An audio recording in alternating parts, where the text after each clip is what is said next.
Hello everyone, আসসালামু আলাইকুম। আজকে আমি শুটকি মাছের ভর্তা বানাবো। প্রথমে পেঁয়াজ কাটছি, পেঁয়াজ কাটার পর পেঁয়াজ কাটতেছি, কাটার পর টমেটো ধুয়ে ভালো করে কাটতে হবে সুন্দরভাবে। টমেটো কাটার পর কাঁচামরিচ ফাড়ি দিতে হবে সুন্দরভাবে। কাঁচামরিচ দেওয়ার পর ধনিয়া পাতা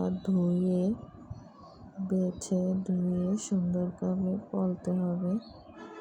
পালার পর সাজিয়ে নিয়ে সুন্দরভাবে শুটকি মাছটা গরম পানিতে সেদ্ধ করে তারপর তেল দিয়ে